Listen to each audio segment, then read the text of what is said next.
Welcome to the sales pitch. We're going to look at how you build yours, how you develop what a successful sales pitch is around understanding what your customers' concerns are and then matching it with what your solutions are.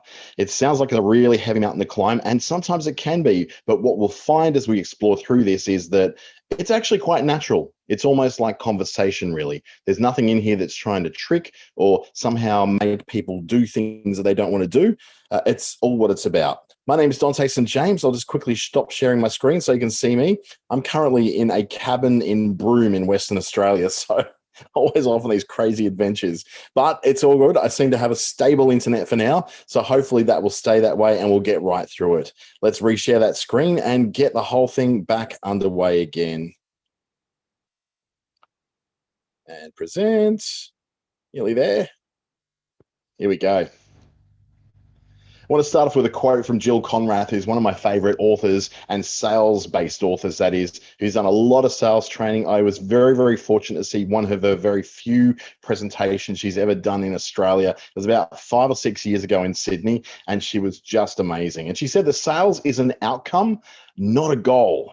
It's a function of doing numerous things right, starting from the moment you target a potential prospect until you finalize that deal. I think that is a really good look at looking at your motivation going into a sales pitch. It's not about getting the sale, even though getting a sale is a good thing. The sale is an outcome. It's the result of actually getting a few things right that you need to get along the way. It's not a goal so much. We treat it like a goal and we think that it's a goal, and then we miss that goal and then we beat ourselves up. But it's also quite often we miss those sales, not simply because we missed the sale, but because we just didn't do that groundwork beforehand to get that sale through. So she's certainly been one of my mentors when it comes to sales. What we're going to cover today is understanding what value is, the unique value of your business in particular, and what your customer then values. Then we want to marry those two things up, the value that you provide and the value that they're actually expecting. And then there's a lot of questions and different kinds of questions you need to ask when that fit is not quite so obvious. And then finally, we'll have a little bit of a talk about expanding the customer's idea of value. And that is where you're going beyond just simple objections to a sale, but you're actually going and creating a bigger world for the customer. And that's where a sales rep or somebody who is trying to sell solutions that they provide with their business goes way beyond just simply being a salesperson for their business. This is brought to you by Business Station and the Australian Small Business Advisory Services Digital Solutions Program by the Australian Government. It's presented in Western Australia by Business Station, in Brisbane and Queensland by Regional Development Australia Brisbane, and Treaty Business Consulting in the Northern Territory, where I'm usually based when I'm not sitting in a caravan park in Broome. And you can watch this later on through the Business Station YouTube channel or through my own Dante St. James YouTube channel as well. There's lots of opportunities in there for you to see what's we've produced over the last 3 years. There is literally hundreds of videos there from Business Station. I've got well over 100 of my own as well. So please explore those channels once you've actually seen this one as well. A little bit about me. I've worked for the last 5 years now in my own business called ClickStarter. It's a digital marketing agency and training company. I've done some work with the New Business Assistance with NICE program in the Northern Territory. So I'm still the mentor for the Northern Territory for that particular government program. I've partnered up with Google and their Digital Springboard program at different places around Australia, working with Treaty Business Consulting in the Northern Territory as a digital consultant. I'm also off next week to the Central Coast of New South Wales with Facebook Australia and with Canva as well. So we're co-producing some stuff there for people in Terrigal. So if you know anyone in Terrigal, get them to come along. It's going to be a great day. And of course, my own training business that's being developed called DanteStJames.com. So what is this thing called value? We often think of, we've got to give value when it comes to placing things online or getting on the internet. We've got to give people some sort of value, give them some reason to be able to understand, what it is they're getting, often for nothing, and why that's a good thing, and why we need to actually get that. And quite often we're trying to sell the idea of value to ourselves. I'm just going to quickly turn off that video because I've got a very interesting kind of internet connection today. So I just want to make sure that I'm not necessarily leaving you out in the dark or having a really, really bad internet connection happening. Let's see if that works a bit better now. Yeah, it seems to be going okay. So value is essentially to know the value of your business is to fully know and believe in your business. It's you looking at not just, the fact that you own the business, not that you're trying to sell things in the business. It's not that you're just trying to, understand that, that this is a business that's got lots of moving parts. It's also believing 100% in what your business is and what it actually means in that business.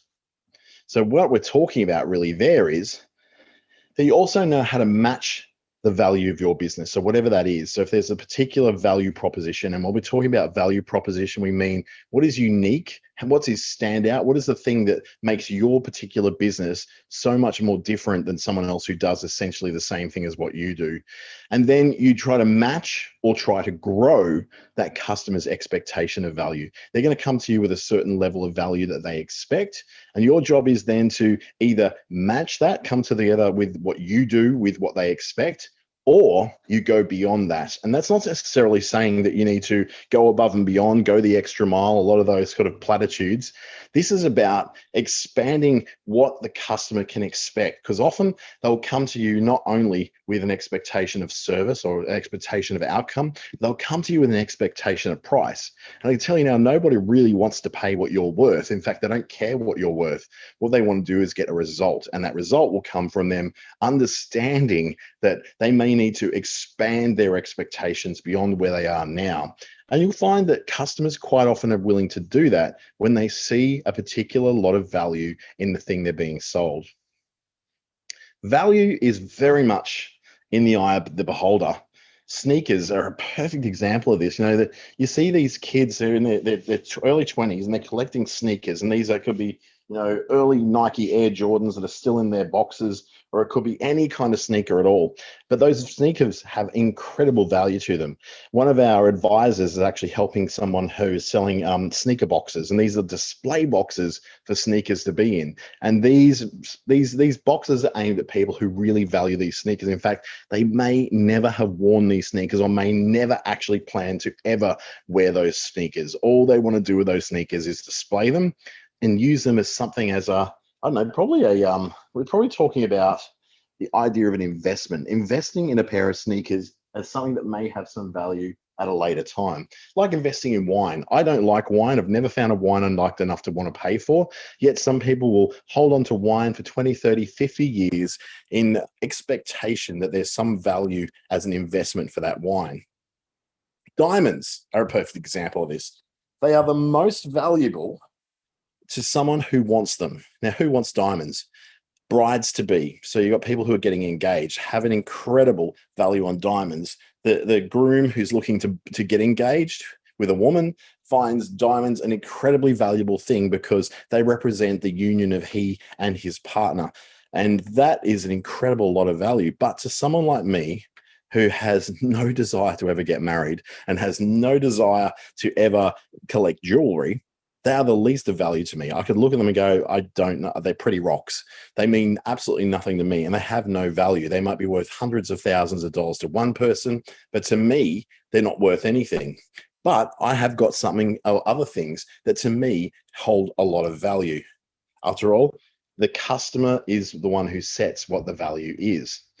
The sales professional, though, they ask how they can offer something value. They go into a situation by asking, okay, what is it that I've got that someone may find valuable? Now, is it the obvious thing? Is it the thing that the person walked in the door and asked for? Is it the thing that that person's inquiring about?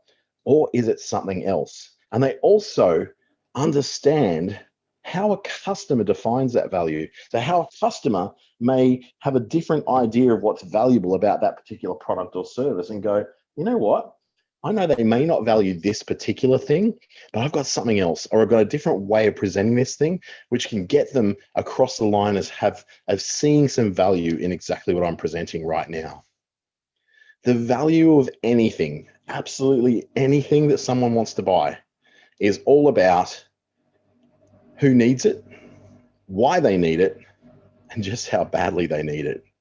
Who needs it can very much define the value of that person to you. In other words, how much money they've got, right? why they need it is also a great motivator that tells you a lot about them. They need it to get married, then it's got a great deal of value to them. If they need it to help their child to succeed, also has a great deal of value to them. If they need to look good in front of their friends, that will have varying degrees of value, and it may be incredibly important to some people and not so important to others.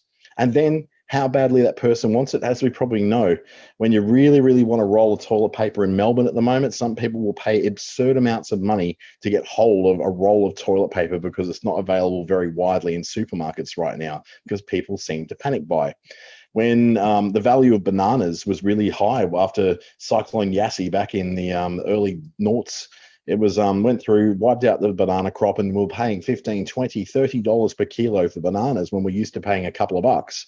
So when that came and happened, we realized that we went, well, we don't really need those bananas because we've got plenty of other options in Australia. Why do we need it though? Well, that got complex because we didn't really know why we suddenly needed bananas. I don't even like or buy bananas, but because they were so expensive and there was a scarcity going on, suddenly I found myself wanting bananas.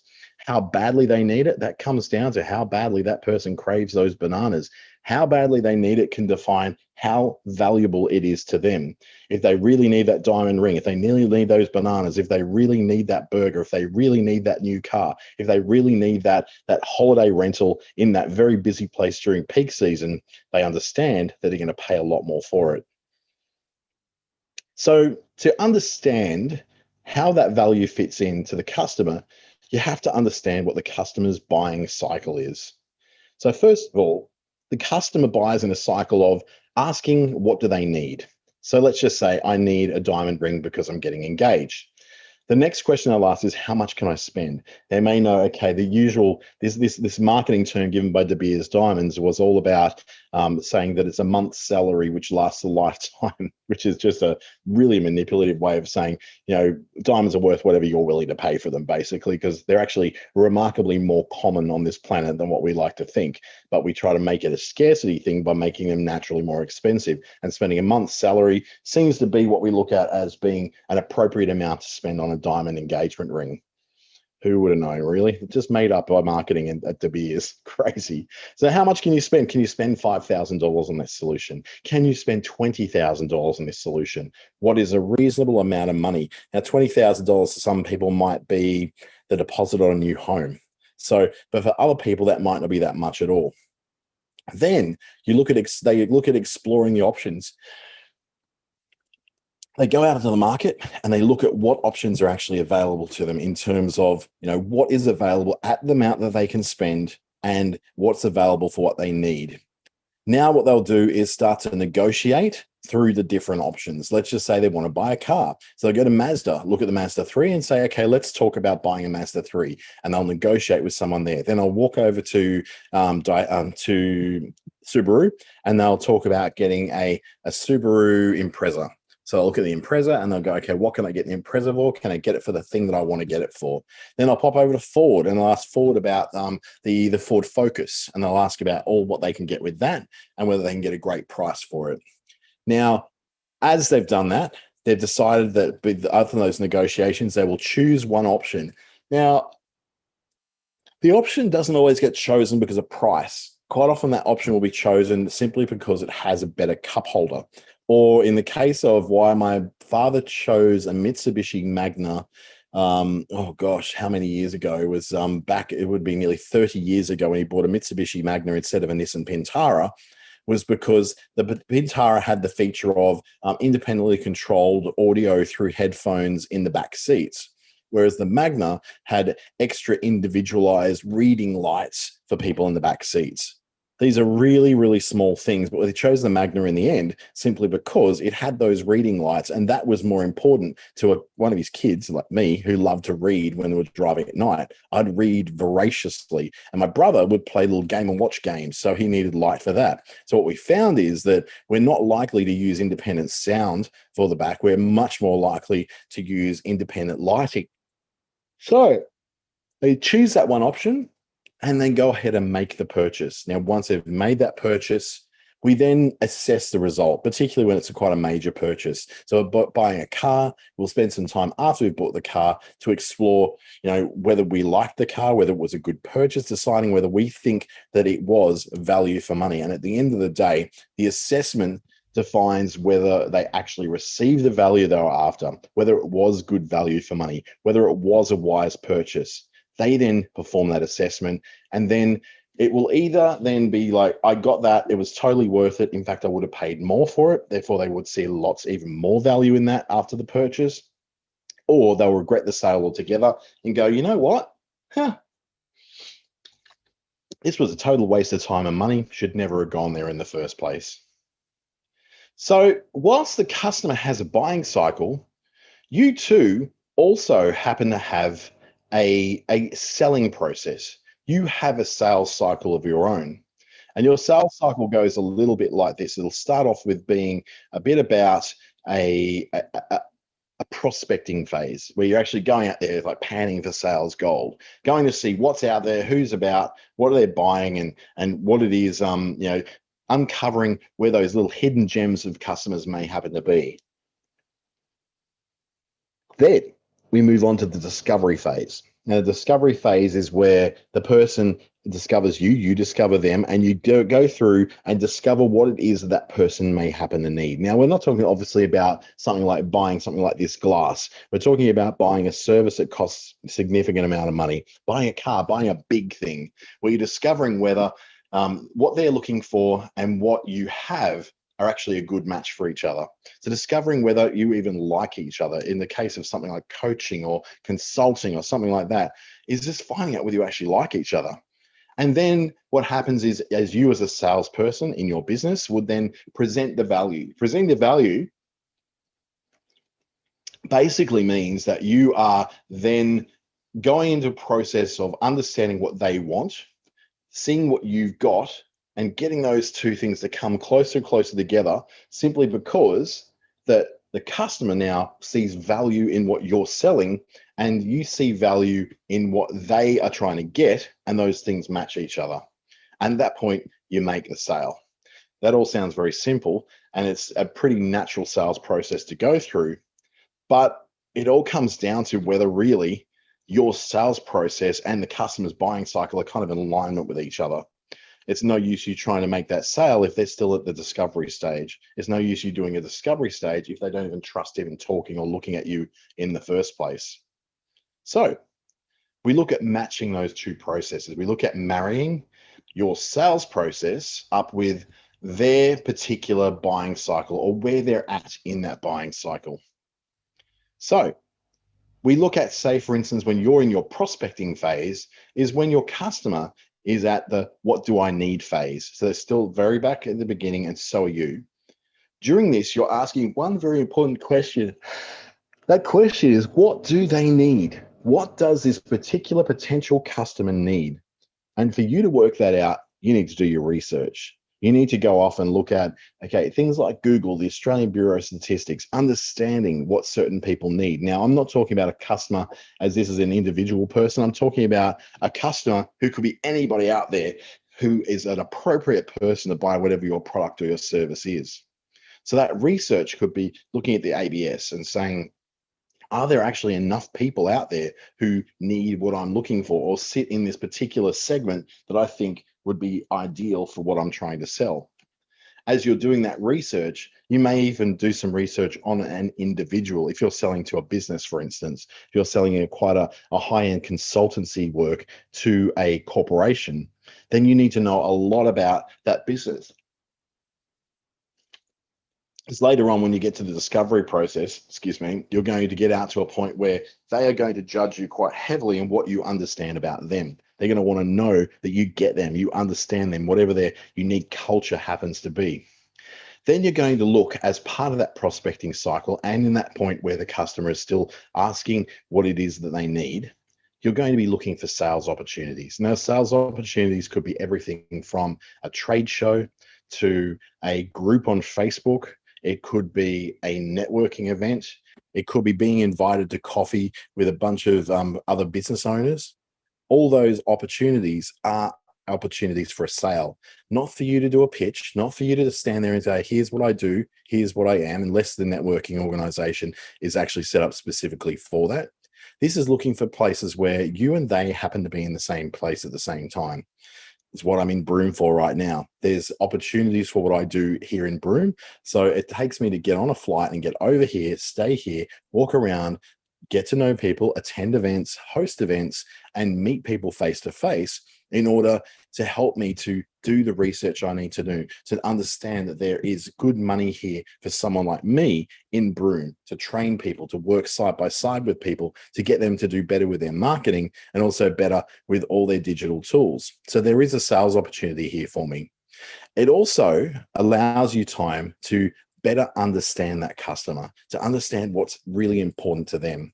So as you're doing your research, as you're doing that sales opportunity stuff and getting in the right place at the right time, you're getting all the data you need to better understand what the motivations of that person is, to understand the kind of language they really do apply to, that they really do respond to. I know that there's one particular client I have here in Broome who I'm a very punctual, on-time person. I really, really dislike being late, but he's very relaxed. He just takes his time. He's not really big on being on time. He just, he's very outcomes based. But how we get there, whether we do it by being on time and following a process, he doesn't really care. He just wants the outcome. So if I understand that, then going into lots and lots of details about how we're going to get there is not of any interest to him. I just know that he wants to sit down and trust that I'm the right person to getting there. So I'll go out to dinner with him. I'll enjoy dinner, have a couple of gins and just have a few laughs, and to understand that he knows that, yep, I feel like I can still trust you to deliver this project you're delivering for me.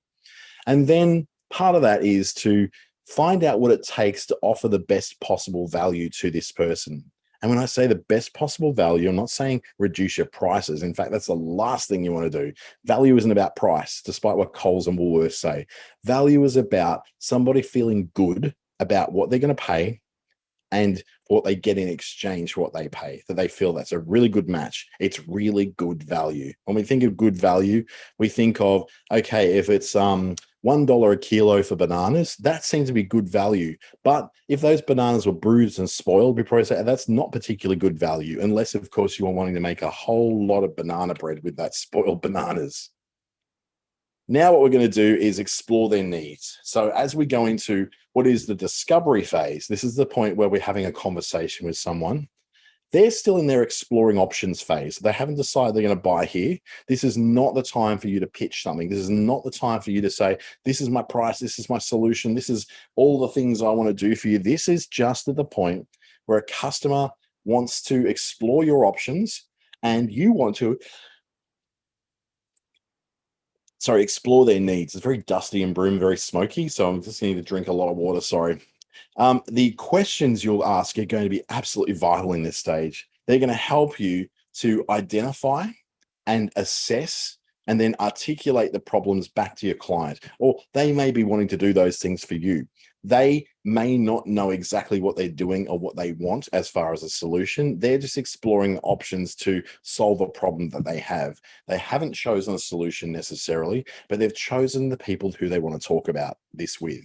So your discovery session with this person, we call it a discovery call, or it could be an initial meeting or a scoping assessment, anything like that, is all about you helping your client to identify what their problem is, assess how they've tried to fix this before, assess also what the cost is for them to not address this right now and buy a solution for it, and to help them to articulate, to actually spell out what the problem is. Because if they're having trouble explaining what their problem is, you'll have trouble trying to find something to match it to. Out of your big box of tricks and your bag of tricks that you have and all your different processes and your products and your services, it may be really hard for them to explain it. So it might be hard for you to come back with it. You could spend half an hour with someone trying to work out whether what they needed was Google Ads or an SEO process that helped them to raise their ranking in Google. Or it could be that they are looking for a solution. You think that they're looking for a solution to stop them from sneezing, but what they explain to you they need to do is get something which is going to prevent them from ever having these histamine responses that cause them to sneeze. This is a process often that a doctor will undergo with a patient. It's where you're getting the patient comfortable enough to explain what's going on with them, to assess the impact on their life. That's often when they ask you on the pain scale of 1 to 10, to assess what that is, and then to really articulate what the problem is. Because if you want to avoid people being hypochondriacs as a doctor, then you really need them to articulate exactly what the problem is so that you know that they're for real. So you doing that helps you to then be able to identify the problem back to them, assess what they've assessed, and then you can articulate their problem back to them as well. When they have explained it and you've explained it back to them, you've got a good match there. And this is where you then move on to recognizing what the possible solutions may be. Now, the possible solutions don't always need to be, well, I've got an essential oil for this and I've got an essential oil for that. It's not like going to a doTERRA person who thinks the answer to everything is to smear a bit of peppermint oil on the side of your temple. It's not just about going to a Thermomix consultant and having them say, oh, the problem for the whole world is that everybody needs a Thermomix. It's going to save the world. It's not actually true. And it's also not necessarily a solution that matches what someone's looking for. The possible solutions don't always have to sit in your toolkit. They could be anything. Sometimes a good outcome with someone in this discovery call stage is to actually say that you don't have the solution for them, but you know someone who does. That's a great outcome because you're not wasting another 6 weeks of work only to get to a point where this person says, I actually don't need what it is you're selling. What you do want to do is get them to that solution as quickly and as easily as you can. That may not be you. It could be someone else. The important thing to do here, though, is do not start pitching your products. You can say, hey, there's a possibility you may be able to use this product, this product. I do know of someone else who did actually get something really, really similar to this, and it kind of worked for them. So that's not saying, and by the way, it's only $39.95 a month for the next 6 months. You're just saying that there's someone who may have had that thing that matched them. They might have had something that worked for them. This is where you can use things like case studies, testimonials, all those sort of things that are not necessarily saying, buy this and these things will be right for you. Just saying, well, I've just had this situation where I came across a client who followed this particular process and they had this particular outcome. This also gives you an out. Now, like I said before, it's just as important sometimes to say no to someone as it is to say yes to them. Not all clients are great to work with. Some clients are absolutely horrific to work with. Some customers are people you do not want to serve, even if they might have the money. This is your ideal moment to work that out. You as a business owner do not have to work with everybody. It may sound like a very privileged thing you can do when you get to a moment where you're 5 years in and you're sort of dictating your terms and dictating your price. But if you're still not at that point yet, you still can say no to someone. Quite often by saying yes to people who are high maintenance, abusive, and quite demanding means you're saying yes to losing money because you have to spend so much time supporting them. By exploring their needs, you come out at the end with a great set of tools that you go, I have definitely got a solution for this. They come out of it going, you know what? I've been listened to. I feel like they understand me. We've had a great conversation. And you get this funny little thing called rapport, where people start to trust you because they understand that you understand what they're going through. And they understand too that you get what it's actually costing them to stay with their current situation. And this is one of the greatest sales questions of all is, where will you be if you don't make this change or buy this product in 5 years' time? And quite often that could be just simply that they go, you know what? I am going to be in a much worse situation. I'm going to be deeper and darker into debt. I'm going to have all sorts of problems going on. This is not good for me. This is not great for anybody. I now need to say, you know what? I have to understand that this is probably not going to work for me. I have to understand that this is going to work for me. So let's move forward. So now we move on to presenting the value. Now, your customer is not ready to buy necessarily right now. You might be saying to yourself, you know what? When will these bloody customers just actually buy something? And they will actually get there eventually. It's just that it's not necessarily straight away and not necessarily right now. So when you're presenting the value, they're still exploring their options. They haven't made the decision to choose you yet. When you're presenting the solution or presenting the value, you're looking at the specifics now. We're moving away from, hey, there's a few solutions you might want to consider, to now let's get specific about the solution that I have to offer. You've now made the decision where you actually want to have this customer. You've qualified them. They're not just qualified. Remember, a sales discovery call is not just a chance for them to work out what you can do. It's also a chance for you to work out whether you want to work with that particular client. So in this position, when you look at the specifics, you go into things like your feature list. You go into the reasons why people get success out of this particular thing that you're doing. You go into the whole point of understanding, okay, this is this stuff I have that I'm able to do, and this is the stuff that I'm able to deliver, and this is why it's so good. This is where you can do comparisons. You can say, your particular product against someone else's particular product without putting the other product down. You're positioning your product as being maybe superior, maybe more reliable, maybe a little bit better and nicer and looks better too. Those specifics are what you're going to discuss now.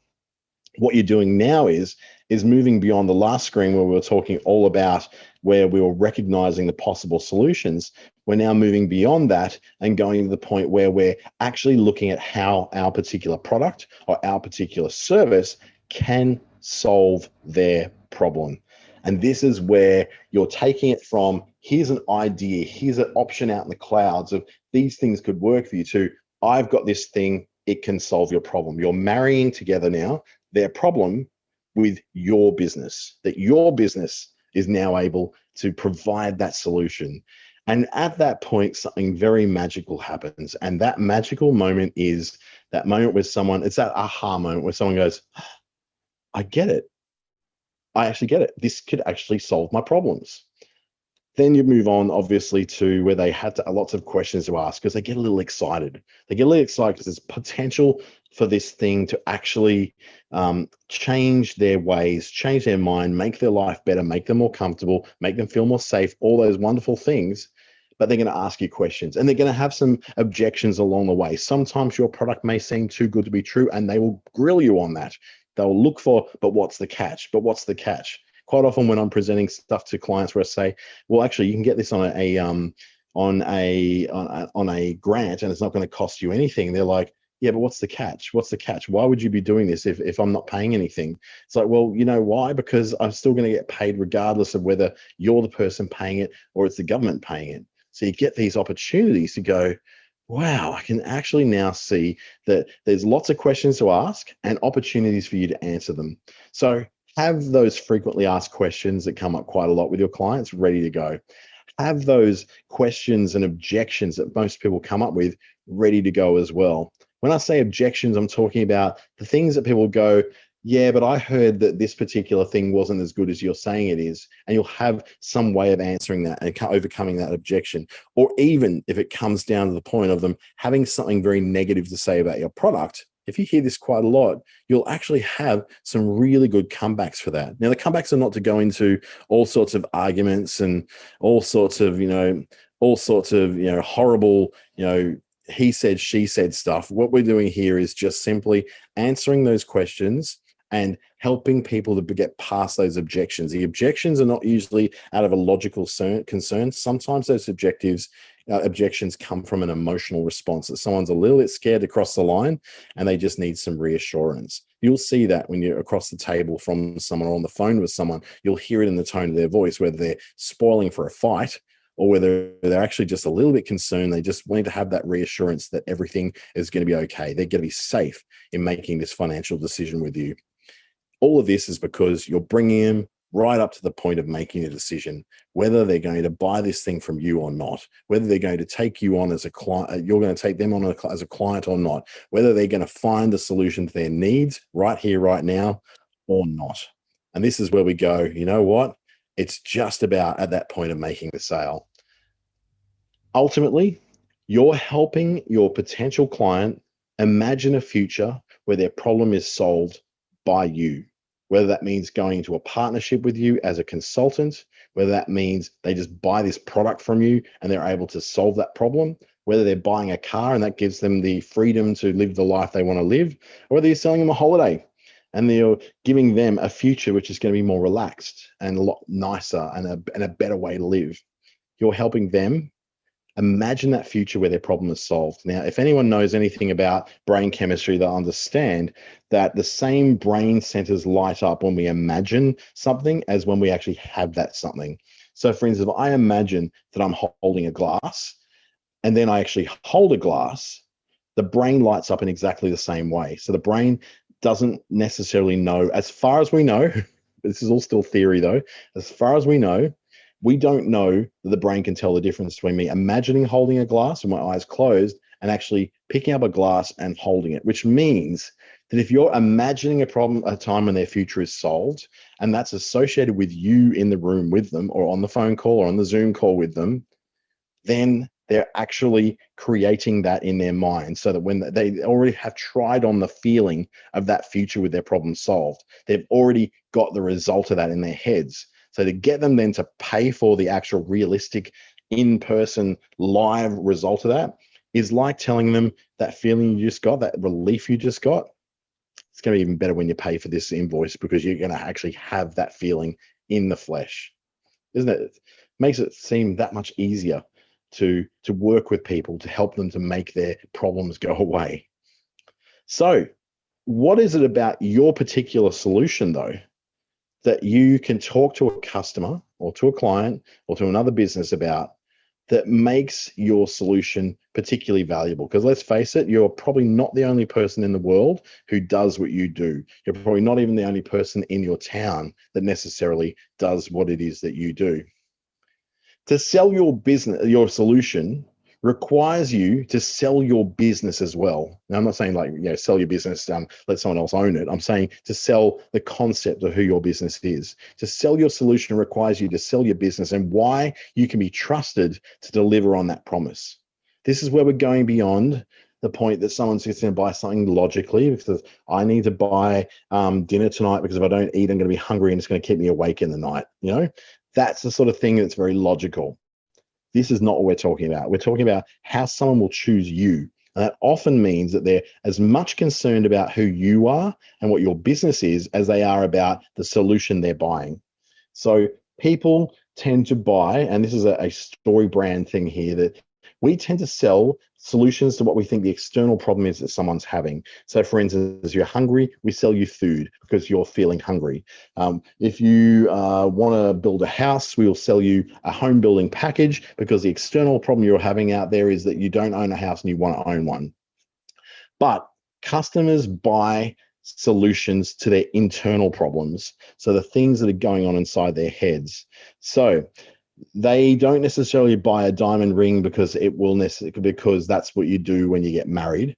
They buy a diamond ring because they cannot imagine or want to even think about the future without that person in their life. So to buy that diamond ring means the way of them avoiding that loss and that failure and having some success. We are as much married to the idea of avoiding loss as we are as making a happy, successful future. So we look at the kind of things, the kind of value that's in our own businesses. So we're looking now at what your business is. This is helping you to explain to someone where the points of difference are, where your pitch is, and where the value is in who you are and who your business is.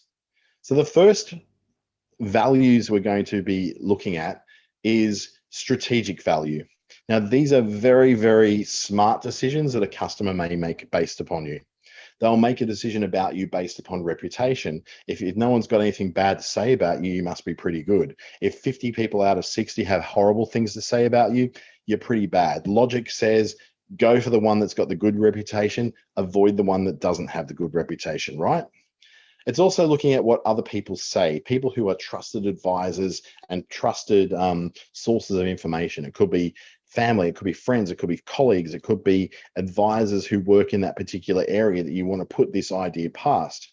A customer will look at your reputation and also that reputation playing out in how people talk about you. Strategic value is also found by selecting your business due to case studies you may have.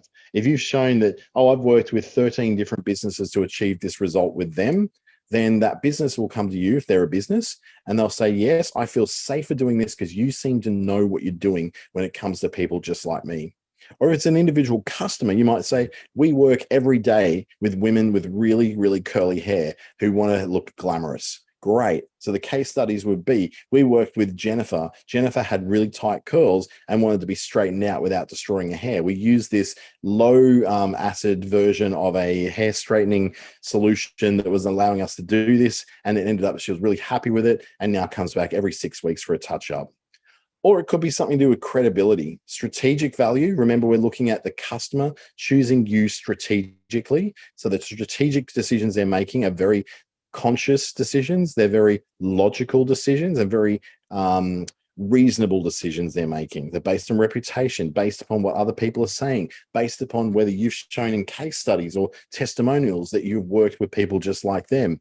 And then also the credibility could be saying that you are a member of the Chamber of Commerce, or you are certified to do this, this, and this, or you're a member of the Australian Institute of Office Professionals, or those kind of things, which offer you some degree of credibility. So someone can feel safe knowing they can move forward with you because they may have made that emotional connection with you. They may have got that aha moment in the middle of that discovery call where they go, oh, there actually is a solution to this problem I've been trying to solve.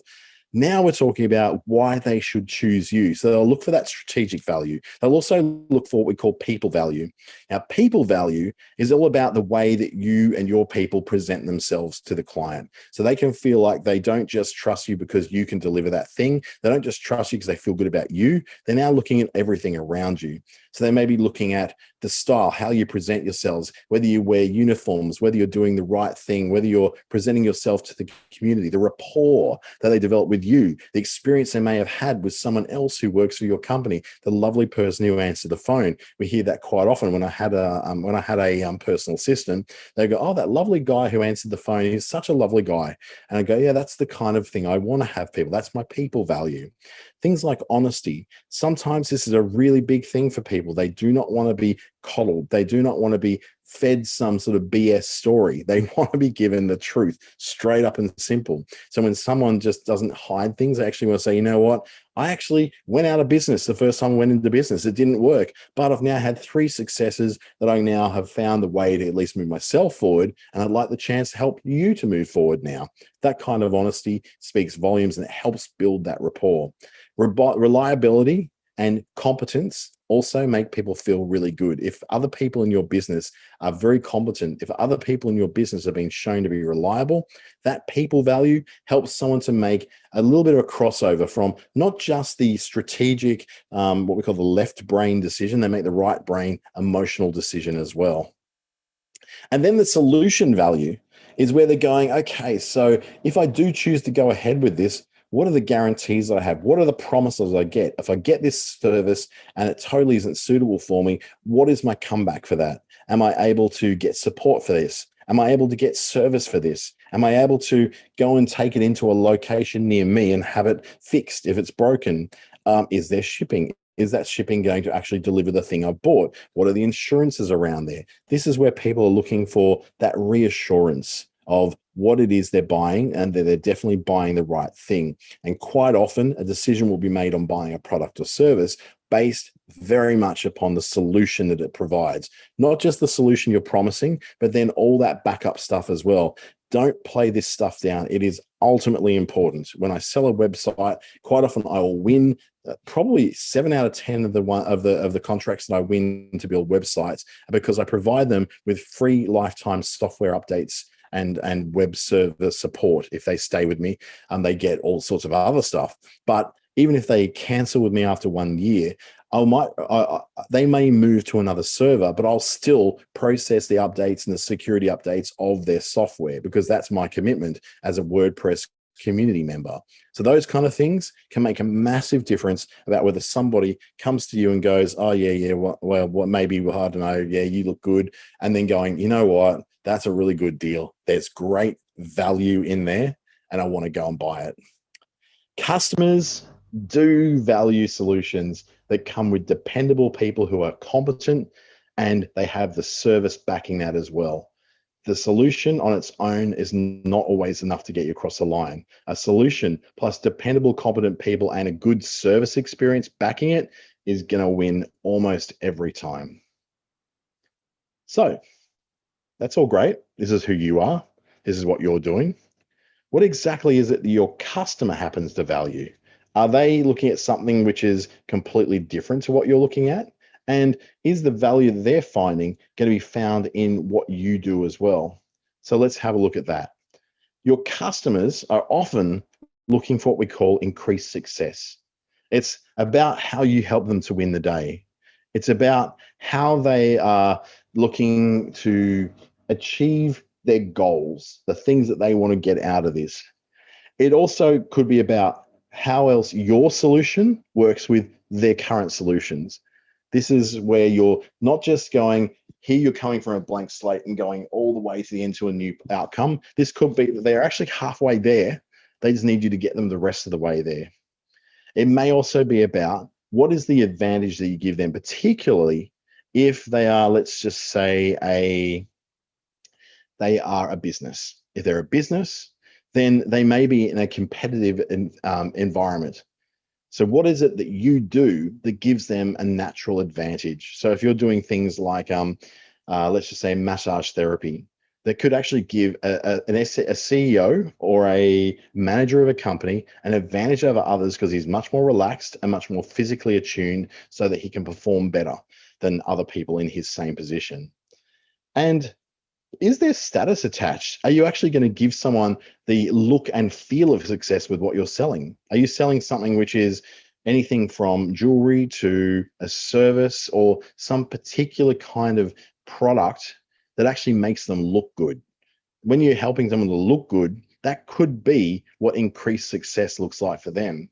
So understanding whether someone actually needs you to help them to win today, whether they already have some progress or somewhere to go, but they actually need you to help them get a bit further, or whether they need to get an advantage over their competitors, whether the competitors could just as well be the Joneses next door as it could be, another corporation who they're up against.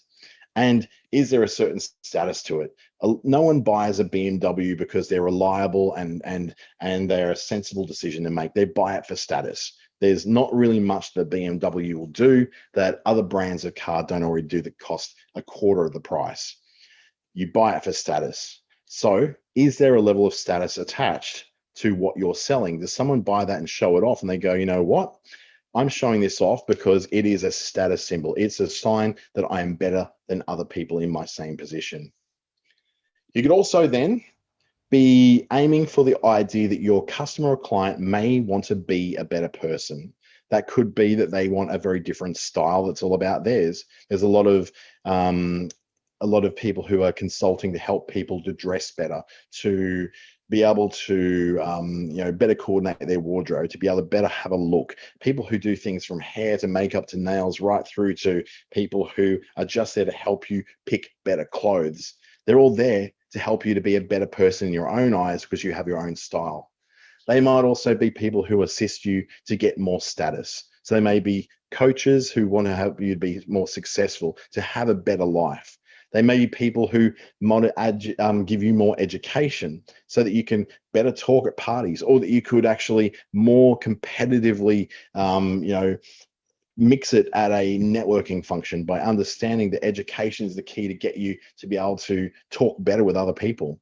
Or it could just be to be a better person, maybe you have a better life, you have more time off, you have a more comfortable couch, you have a nicer car, you have a better air conditioner that does better than what your current wall rattler does. Those sort of things are very strong drivers for a client. They are things that make them feel safe, to give them status, to make them feel comfortable, to make them feel like they're protecting something like family or property. All these things are things you need to consider when you're sitting down with a client. Is what is it they're trying to do? Are they trying to increase their success? Or are they trying to be a better person? Or are they just trying to have a better life? But they want a bit of innovation in their life. They want their lights to turn on automatically before they get home at 6 p.m. They want a better life by having better health. Do they need to get fit? Do they need to get more comfortable in their own skin? Is safety a thing that they're looking for? Or is it comfort? If they want to have a better life, it's more than being about a better person. This is just going, I'm already a good person. I just want to have a better life. I want to move my way through the world in a much more comfortable state. But customers are always looking for more than they're ever going to own up to right in front of you.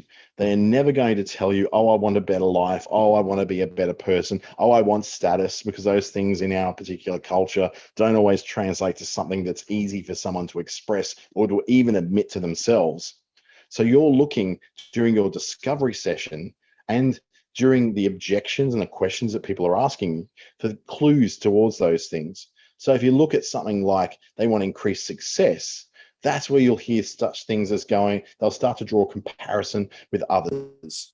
If they're looking to be a better person, they'll start expressing maybe some insecurities they have about not having gotten a good education, or they just don't really know what they're doing. Or something I always pick out, which often when I'm working around creatives and artists, I go, well, I'm about as creative as a house brick. And they'll immediately say, you know, you can do something about it. These are all the skills you can learn. And I've fallen into their sales funnel. You can hear clues in a conversation about people who want a better life, because you start to see them dreaming of things being better, wanting to go on that holiday, wanting to, not be caught in traffic all the time, want to live a bit closer to work so that life can give them a bit more time back to sort of enjoy their time. They are always looking for more than they'll tell you. So it's really important for you, as someone who's putting together your sales pitch, to understand what these hidden motivations tend to be with someone. So where do we find the fit between what you do and what they want? Now that we've got a pretty good idea of what they obviously want and the more hidden things that they seem to want as well. Now, if the fit between those two things isn't obvious, it's time for you to start asking some questions. And those questions can be differentiation questions. Now, your differentiation questions are two-way.